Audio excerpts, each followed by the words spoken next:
Mention the town of Blackpool and most people conjure up images of its famous tower, miles of sand and the pleasure beach. But a new attraction is in town and is already attracting a huge number of visitors from throughout the country. The Alien and UFO exhibition offers a unique combination of truth, fact and fiction, according to its creator and owner, David Boyle, who also masterminded the official Doctor Who exhibition based in Llangollen in North Wales and owns one of the biggest model railway collections in Britain. The exhibition includes a full-scale replica of the Adamski flying saucer, plus a remarkable reenactment of the 1947 Roswell incident, complete with stunning saucer and lifelike aliens. The exhibition is aimed at attracting not just the holidaymaker, but dedicated sci-fi devotees and avid UFO enthusiasts alike. They'll surely be impressed by the intricate designs and attention to detail that encompasses the two huge floors. Their construction was personally supervised by David, as some of the country's leading special effects artists and engineers spent almost 2 years crafting each model and design to match either a specific incident or eyewitness description. Typical of that attention to detail is this scene, a reenactment of the controversial alien autopsy footage released in 1995. Take a closer look at the alien model, then film the set in black and white through an out-of-focus lens, and you'll see what we mean. The many corridors contain numerous displays and posters, while specially commissioned TV monitors continuously show relevant archive footage with narration to help visitors discover more about Area 51, the Roswell incident, Earth mysteries, life on Mars, and much more. Informative, intriguing, and at times controversial, the Alien and UFO exhibition has already received glowing praise from the vast majority of visitors who have signed the visitors' book. But why spend hundreds of thousands of pounds on an Alien and UFO exhibition in the first place? Why stage it in Blackpool and not London? And why spend every waking hour for the past couple of years putting it all together? These were just some of the questions we put to the man himself. 3 reasons. The first and foremost reason, without doubt, is that the average person comes here to holidays in Blackpool. The person that spends his life greatly involved in football or watching Coronation Street, playing bingo, the type of aptitude to come to Blackpool. These are the ordinary people, the real solid backbone of all of the civilizations and all communities. And the people of that style never have the ability, or should I say the opportunity, to look and to find the evidence of what's around. You see, on the psychic side and the channeling side and the different aspects, it's all interlinked in the paranormal. There are many books, UFO magazines, and tapes available. And the people that's into this now have got quite a realm of information to dig into it, whereas the ordinary people on the street never get the opportunity, or never would even attempt to consider buying one. But to come around this exhibition here and see all of it put together in a simple ABC 1, 2, 3 way to explain how everything works, how ghosts fit into things, how life after death, reincarnation is all part of the overall picture of what we are, who we are, where we come from. And the disinformation that's been given out by some authoritative bodies has now created such a mixture with the bombardment we're all getting continuously from the TVs, the medias, the papers. I'm afraid you cannot possibly watch television for one single day without aliens, UFO, ghosts, life after death, crop circles, all of the other paranormal aspects being shown to some degree. It's as if there's a gigantic desensitization program underway. Well, to start taking away the science fiction aspect from the possibility to then look at it from a serious point of view leaves you with what we've done here. This exhibition shows it all, from one end to the other. It's all there. You can come in, you can start off with the welcome room, you can go through into the Roswell room, we've rebuilt the crash, and in the Roswell room you've got 3 stories. You've got the story as we expect it to see, the story as the information given to us by the witnesses, and then the channel stories from the actual beings that were involved in the crash, via channelers and mediums. And from there you can go through UFOs, sightings, and then the most interesting parts, of course, is how it's all interlinked together to show the physical workings of the universe, how the tetrahedron pyramids, which contain the core of every single matter. You see, every single thing that exists is 4 basic things. Every subatomic particle right through is much of a muchness. It's all basically the same rebuilt, and everything contains 4 basics. And the basics are the vibration, or the energy of vibration in the core, with a north magnetic field and a south magnetic field, or a north and south pole, all neatly wrapped up with an electromagnetic field, which is the core of every subatomic particle and every part that exists. And the energy itself, or the energy of vibration, is the energy of life itself. You asked me earlier why I put this exhibition together. This exhibition is what I believe is not put together for me, it's actually done for you. To show you other worlds, other realities which I feel have been kept hidden from you. These are aspects that you can look at yourself. Here in Blackpool, it's all put together for you to see. It's not that far from any point in the UK, about 3 hours. If you're visiting the UK and you have the time, you want to expand your knowledge, you want to see how all of the subjects of paranormal work into the main questions that we all ask. Who are we? Where we come from? And what are we doing here? You'll find a sensible thesis and theory of who we are and what we are, based on all of the paranormal capabilities that seem to show. And the number of people who've already been around this exhibition, who have gone out open-mouthed and stunned, who turn around and say, well, that's happened to me, this I understand, I agree with that. The number of drawings we have and paintings from psychic artists, and who channelers have come in and said, I've seen that being, I understand that being, I've met that being. The number of people that's involved in that, showing the other side, the physical side. The UFO side is also interlinked into the psychic side, how it all works within the mind, and how the mind itself expands on all the things. Here are all the subjects. A visit to Blackpool, have a look at this exhibition, will expand your knowledge and your consciousness to be able to understand to a greater depth the main questions of who we are, what we are, where we come from, and more important, the workings of the universe. Over the past couple of years, UFO magazine has helped draw attention to a puzzling mystery: the apparent reactivation of a number of supposed disused military facilities reported by readers from throughout the United Kingdom. These are just a few of the many dozens of photographs sent in by readers which have helped to highlight, and in many cases pinpoint, the precise whereabouts of these underground facilities. It was the report of a flying triangle that first drew our attention to strange goings-on underground. The sighting took place here, close to one of what was a nationwide network of regional government command centres built underground during the height of the Cold War. From a distance, only the 4 air shafts and standing aerial give any indication that something unusual awaits those who drive past this remote facility. There are no signs on the front entrance to indicate who owns the fenced property, but further down the road, a supply transformer offers the only visible clue that this facility is government-owned. The sign clearly reads, Scendleby, Royal Air Force. On the other side of the entrance to Scendleby in the county of Lincolnshire is a small bungalow, one of many identical buildings dotted throughout the United Kingdom that houses a 100-foot lift shaft. These would have taken key local and regional government personnel to safety in the event of an outbreak of nuclear war here on Britain. The entire area is surrounded by a perimeter fence, but from neighbouring fields you can just make out the huge thick steel doors that guard the bunker entrance. Smaller doors are also visible. On an earlier visit we came across two ducting pipes that came from within the structure itself. This footage, taken on that previous visit, shows a curious coating of dust on nearby newly grown grass and plants. This would suggest that a ventilation system of some sort created it, and for that to happen it would mean the facility below is very much active. Within a few hundred yards of Scendleby, another underground site, this time owned by Anglia Water, caught our attention. This is supposed to be a conservation area for wildflowers, but evidence of recent excavation and cable laying could be seen close to manhole covers that lead underground.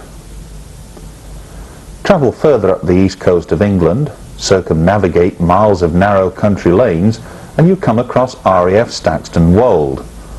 Little is known about this particular facility, except that it contains a warren of underground levels which warn against cruise missile type attacks as opposed to intercontinental ballistic missile threats.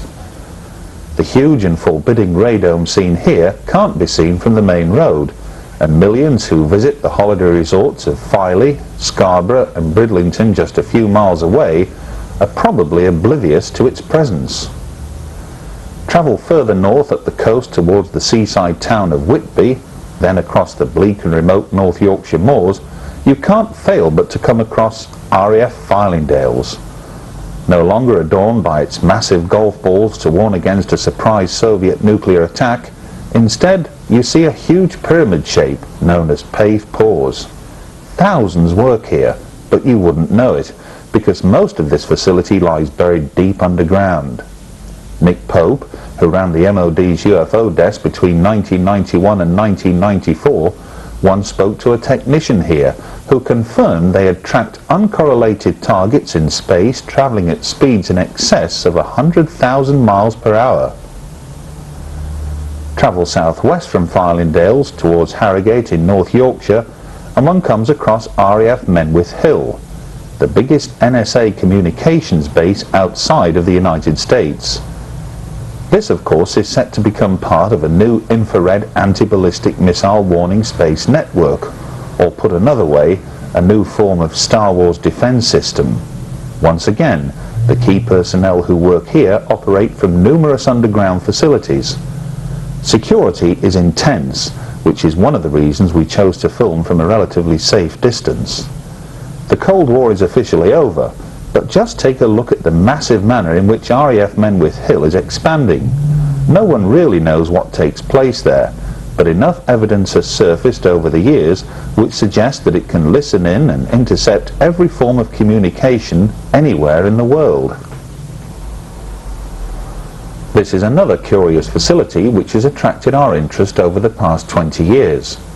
Although it carries no signs or notices which might help identify its owner or purpose, a strange nighttime incident which occurred some 15 years ago may offer a clue. This facility lies just off the main Skipton to Colne Road. Just a few hundred yards away is Carlton Moor, scene of numerous UFO incidents reported down the years. About 15 years ago, on a very foggy night, a local farmer was knocked up in the early hours by several Americans in civilian dress, who told him they were lost and needed directions to locate a radio mast in the area. They explained they were from Menwith Hill and had to carry out urgent repairs. Quite why there are so many underground facilities dotted throughout Britain can best be explained when one considers the potential nuclear threat that dominated defence thinking throughout the Cold War. To guard against overhead reconnaissance satellites, many of these must have burrowed underground. There are, of course, other underground facilities that are deemed no longer top secret, that are claimed to be disused and no longer active, but the opposite appears to be the case. We hope to provide further examples of these in future editions of UFOs Hard Evidence. On our visit to Laughlin in the United States, we had the good fortune to meet up with Clifford Stone, a man who claims personal knowledge of how an elite unit of US Special Forces were for many years engaged in the actual recovery of extraterrestrial craft and their occupants. Skeptics maintain that such claims are concocted by imaginative minds and should be dismissed as pure science fiction. But rarely do they make the effort to fully research such allegations by seeking out and questioning the individuals responsible for making them. Clifford, two specific areas associated with Project Moondust. One, as I understand it, the recovery of debris that you would expect to find coming in from outer orbits and such like, decaying satellites and the like, but also another side to Project Moondust as well. Can you elaborate on that for us? Certainly.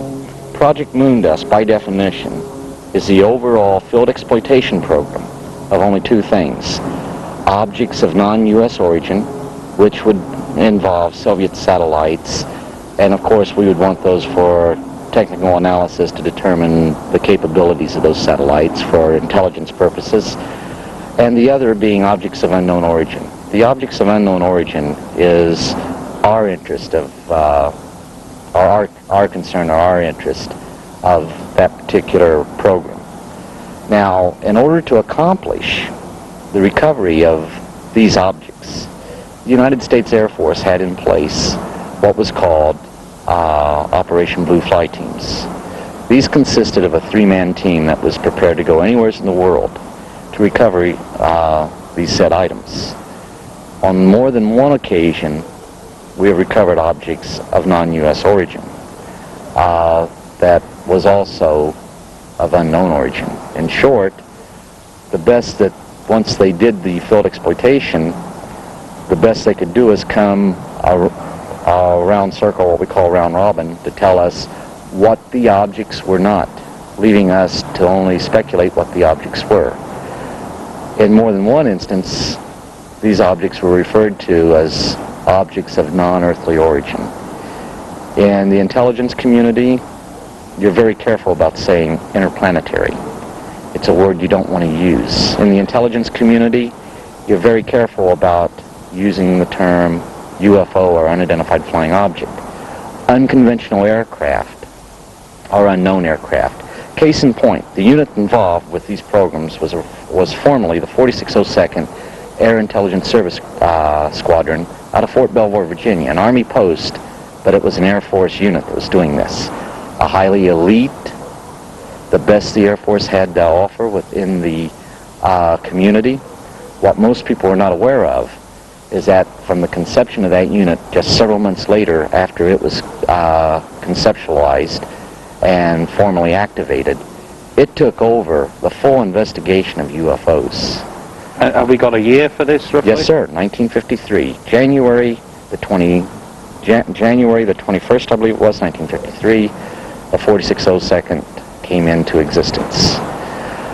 By March, April of 1953, in accordance with Change 1 to Air Force Regulation 200-52, or 200-2, it was given the operational control of the investigations. Prior to that, contrary to popular belief, Blue Book still did not have a handle on the investigations. OSI had a handle on the investigations. In conjunction with you folks during the Second World War, the British, MI6 created what was called Operation Crossbow, Dead Reckoning. What were the Germans working on that they were about to launch against cities in England? CIC was charged with the responsibility of recovering debris of so-called Foo Fighters in 1943. So, long before Kenneth Arnold saw his sighting in the state of Washington, near Mount Rainier, we were already underway investigating UFOs. Scandinavia, 1946. Sure. So now, where is all this taking us now? Presumably, you're absolutely convinced that you have the information which, without any shadow of a doubt, points to what some people would call a cover-up. But this is a modern term now. We're talking about a cover-up of documentation in the 90s, specifically referring to events, albeit decades ago. How significant is that if you're going to try and convince congressional hearings and the like to take on board this whole thing? How significant are these findings? Well, the findings are quite significant because the paperwork, I could tell you some fascinating stories of while I was in the military, but it would just be another fascinating story. People have had their lives destroyed, and we sit back, feel sorry for them because they don't have it all together. Yet these were real events, and I know they were real events. So this is never going to go ahead and break down the walls of Jericho, if you wish. But the documentation provides that there is something going on. For example, the Bollinger Memo makes it clear those cases, those UFO cases that could affect national security were not and were never meant to be part of the Project Blue Book system. Now, what does that tell us? That tells us that somebody knew somebody else was investigating the truly good UFO cases. We find that we have Project Sign coming on board in 1948. Actually, very late, December 30th, 1947, it's signed into law, or it's signed into operation. So it's on board, it's A2 priority, it's given a secret classification. But now what do we find out? We find out that CIC, Counterintelligence Corps, has a top secret investigation collecting information on unconventional aircraft.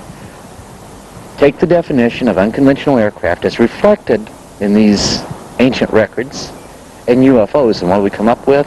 A sophisticated definition of UFO, sophisticated definition of unconventional aircraft. Both are, the definition is one and the same. But here we have a system set up within CIC looking for unconventional aircraft, which includes a flying disc, and the system set up within the Air Force with 2 or 3 people to investigate the UFOs. We also have the Air Force becoming a separate entity, so now the Army's going to be out of the picture, or so we think. The Army will still have its United States Army interplanetary unit that will still conduct those investigations as part of a joint, a multi-service organization to do these investigations. But now we find that the Air Force has OSI agents that stayed with them as opposed to staying with the Army.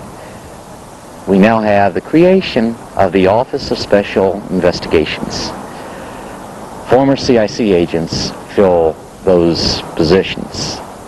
We also find out in 1952 that this organization, that these people still have the handle. They are the ones that are controlling the investigations of the UFOs, not the people at the Air Force Systems Command, per se.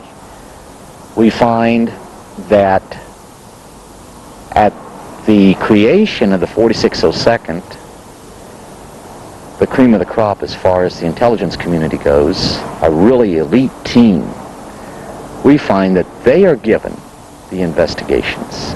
Blue Book still exists, but you're not supposed to know about these people.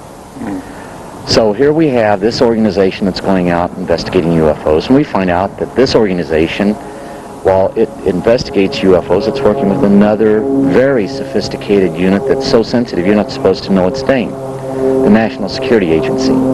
Every bit of information, particularly technical data, is not forwarded to Blue Book, it's forwarded to the National Security Agency, an agency at that time we didn't even know that existed. That's right. So you bring it up to December 17th, 1969.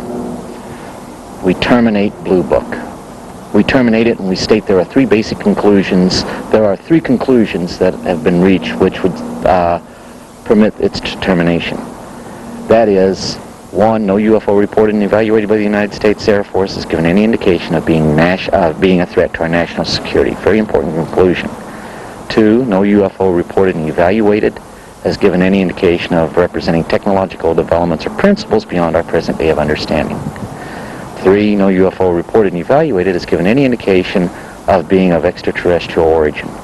We cannot show origin in the documentation up to this point, but we can definitely show that we have had physical craft of unidentified origin overflying our cities, overflying our country, and other countries of the world as well. By virtue of these objects doing this overflight, and we cannot identify them, that represents a potential threat. Totally invalidates their first conclusion. Secondly, these objects have demonstrated technological feats that we cannot replicate to this day. This again implies the existence of technological developments that we cannot replicate. We may understand the principles behind it. For example, we have theories in quantum mechanics. We have no idea how to make practical application of those principles, but apparently the intelligence behind the phenomena does.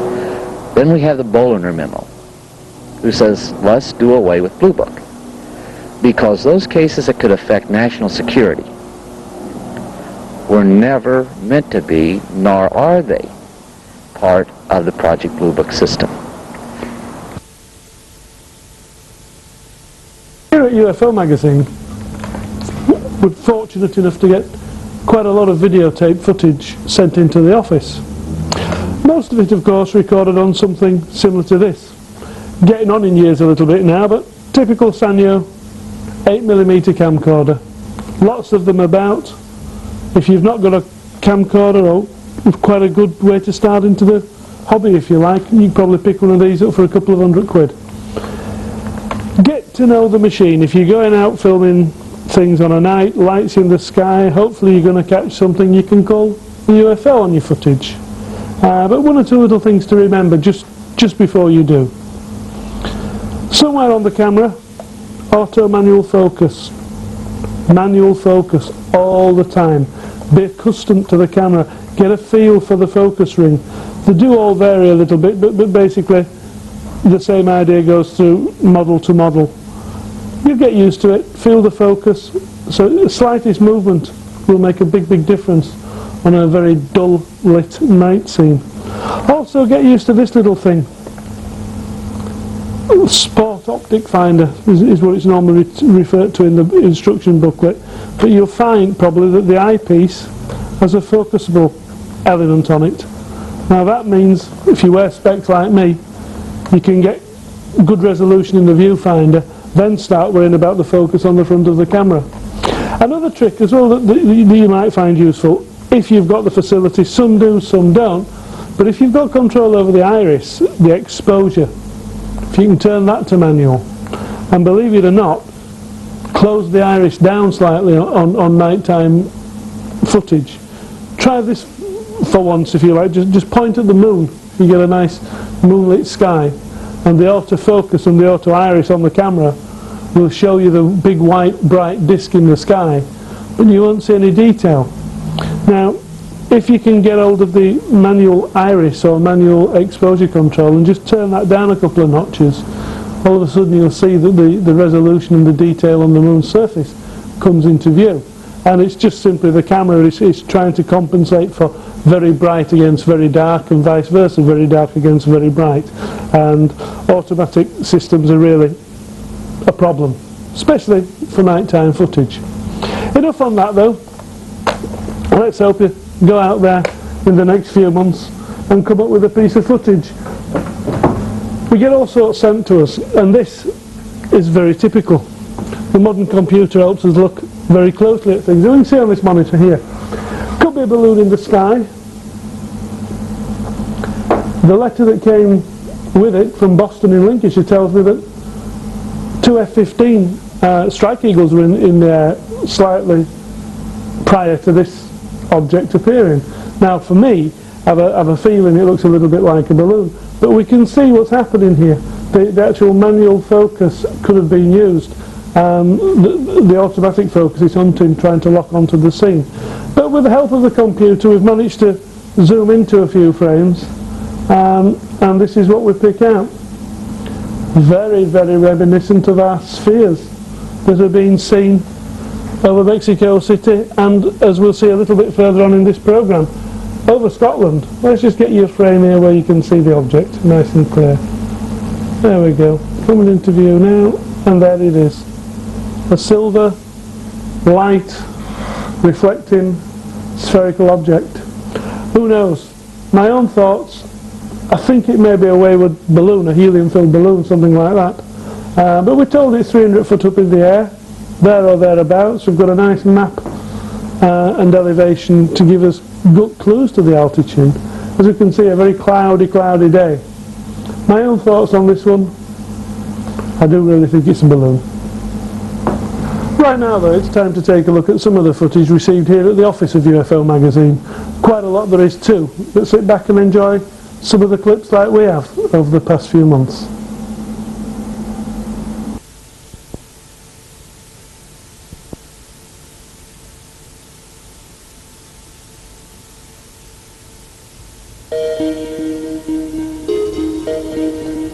Among the images that have been sent to Russell over the past few years are the following sequences. On the 16th of September 1996, Jerry Anderson of UFO Monitors East Kent saw a sphere-shaped UFO almost colliding with a passing 747 aircraft overhead in broad daylight. He later managed to film the object as it travelled slowly through the vapour trail left by other commercial jets at Windshaw near Canterbury.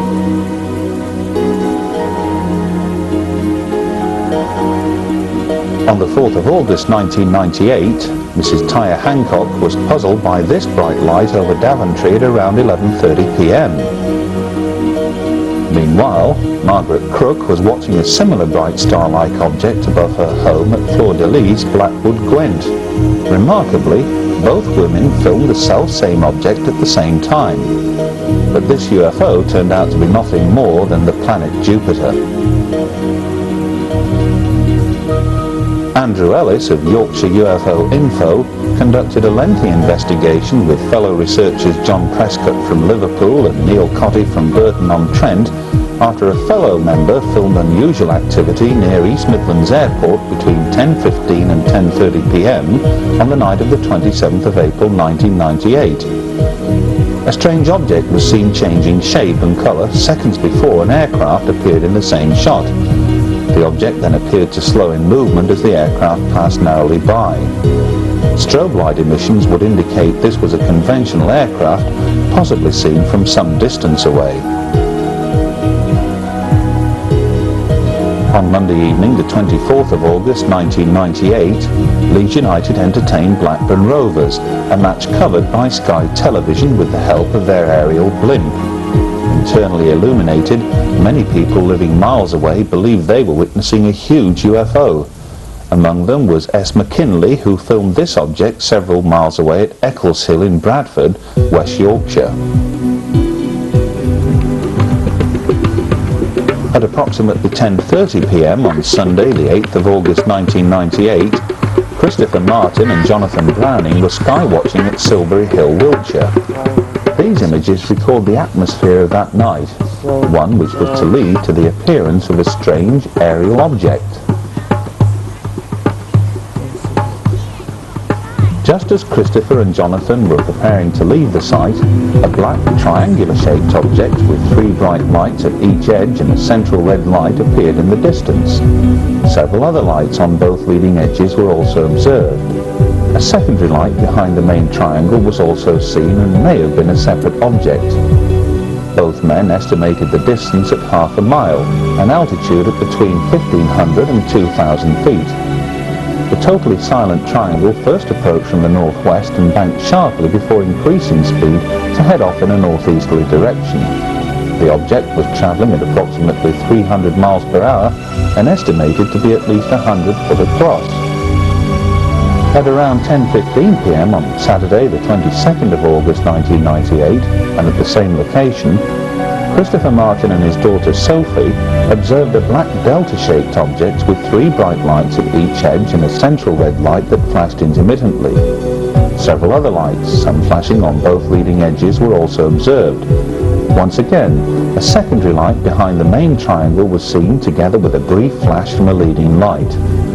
During the 60-second sighting, a rumble noise was heard against a cloudless, clear night sky. Although the light formation is unusual, the odds are that these were attached to a helicopter, possibly of military origin. This remarkable sequence of daylight footage of a UFO over London was captured by teenager Brian Jessup on the 8th of December 1997. He had targeted a passing airliner when a delta-shaped object suddenly appeared above the rim of the cloud. The mystery craft then banked sharply before disappearing into the cloud itself. Here's the same sequence again. Whatever or whoever was in command of the controls of this object, they definitely didn't wish to hang around. Mr. Rod Howarth and his friend Rory, two very able UFO researchers from Burnley in Lancashire, were on Carlton Moor in North Yorkshire on the 17th of October 1997 when this mysterious light came into view and travelled noiselessly and slowly across the horizon.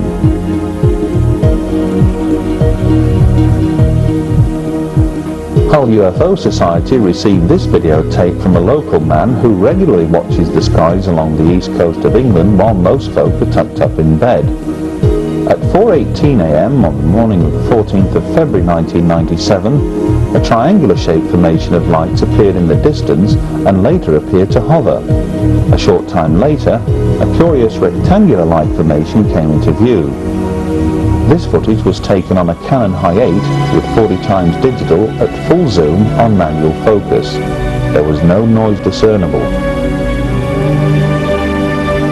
Mr. D. Campbell and his friend Trevor Sereve, together with others, spotted this bright light over Stevenage, Hertfordshire at around 3:45 a.m. on the morning of the 28th of June 1998. A few weeks later, on the 8th of July, they observed a similar object from the same location and managed to videotape it just after 4:05 in the morning.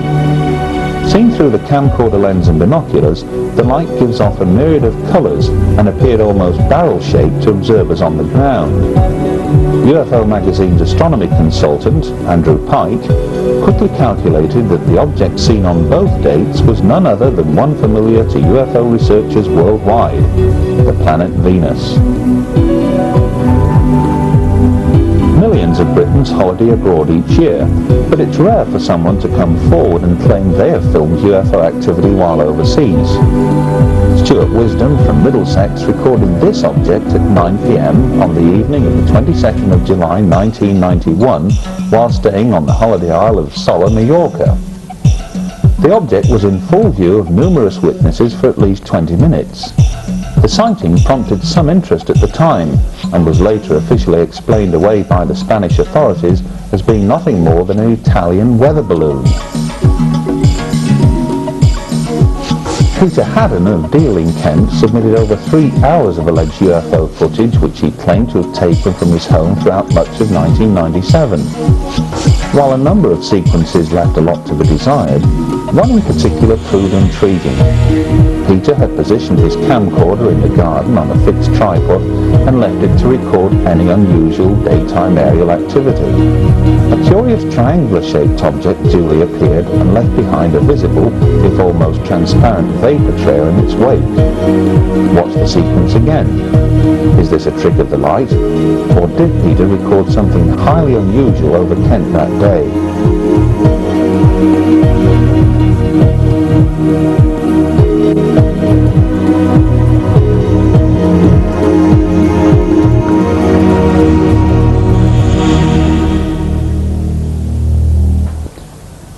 While some alleged UFO footage sent to UFO Magazine in recent years has been interesting, none has quite had the effect of jumping at us from the screen and grabbing our immediate attention.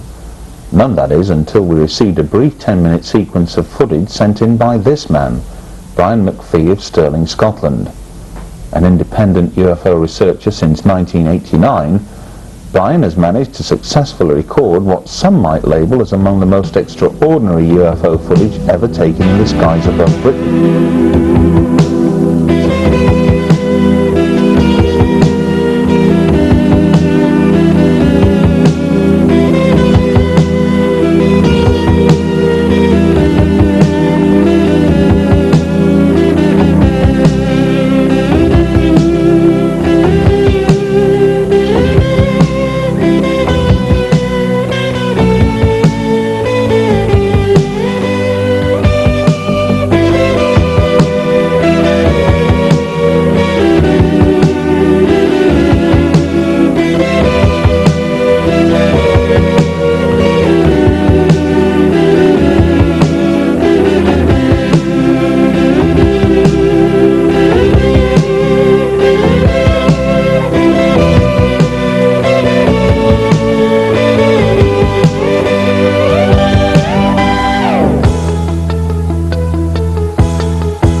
Are these incredible images among the best ever taken of UFOs here in Britain?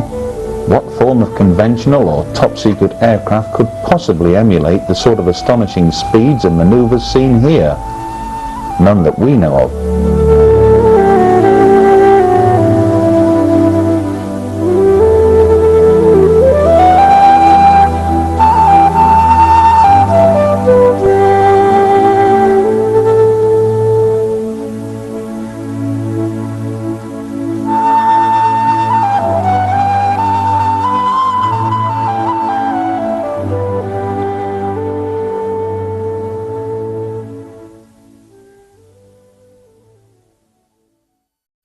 Have featured in countless television documentaries over the past couple of years, and ordinary members of the public have been afforded almost saturation coverage by other forms of media.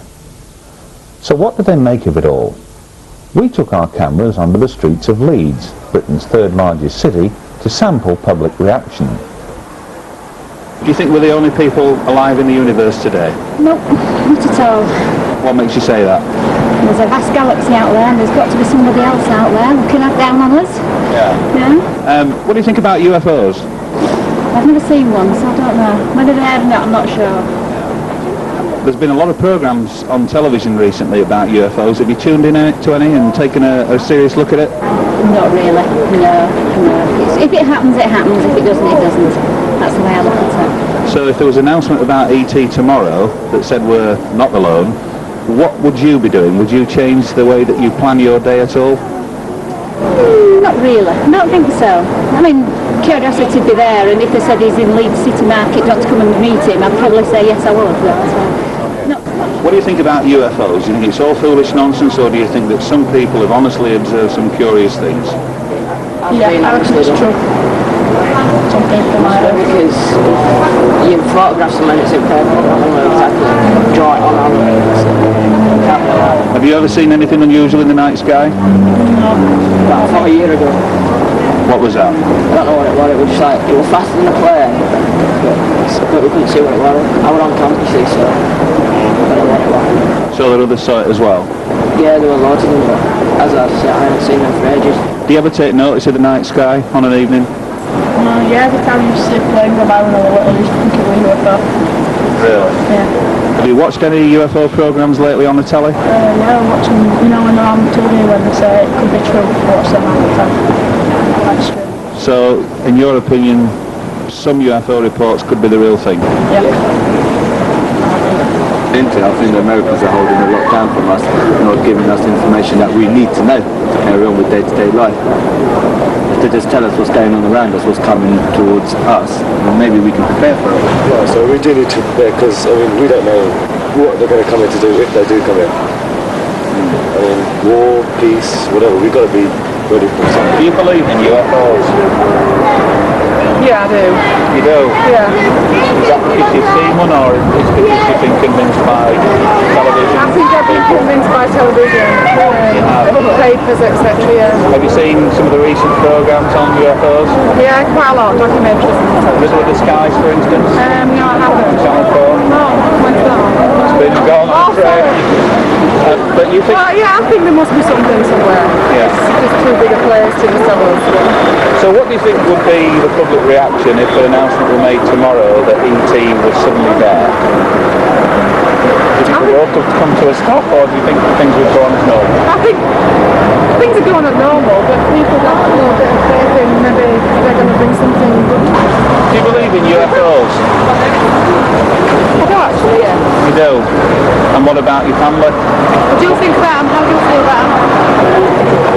She don't know really. No. She don't think right. Have you seen recent programmes on television about Yes, UFOs? I have, yeah. What do you think to them? I think maybe some truth in it. Some say that I overall I think they're interested to be honest with you. So if somebody came to you and said that we're the only intelligent species in the entire universe, what would your answer be to that? I don't think so. The only ones alive in the universe. Yes. You do?